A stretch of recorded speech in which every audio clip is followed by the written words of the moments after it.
মাছ মুরগির ফিডে ক্ষতিকর উপাদান ব্যবহার বন্ধে 2 মাস সময় দিয়েছে সরকার। এমন সতর্ক বার্তা দিলেন মৎস্য ও প্রাণী সম্পদ মন্ত্রী মোহাম্মদ আমিনুর রশিদ। বৃহস্পতিবার সচিবালয় সংবাদ সম্মেলনে তিনি এ কথা বলেন। মন্ত্রী বলেন, এবারে মৎস্য সপ্তাহ দিবসে সচেতন চাষিকে 14টি গোল্ড মেডেল দেয়া হবে।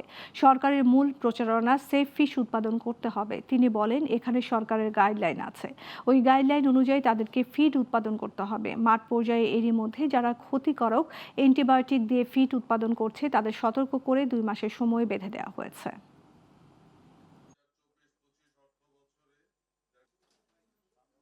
গ্যাপ ও HACCP ভিত্তিক উৎপাদন ব্যবস্থা এবং আধুনিক মান নিয়ন্ত্রণ ব্যবস্থার ফলে 2024-25 অর্থবছরে 90,620 মেট্রিক টন মৎস্যজাত পণ্য বিশ্বের 50টির অধিক দেশে রপ্তানি করা হয়েছে।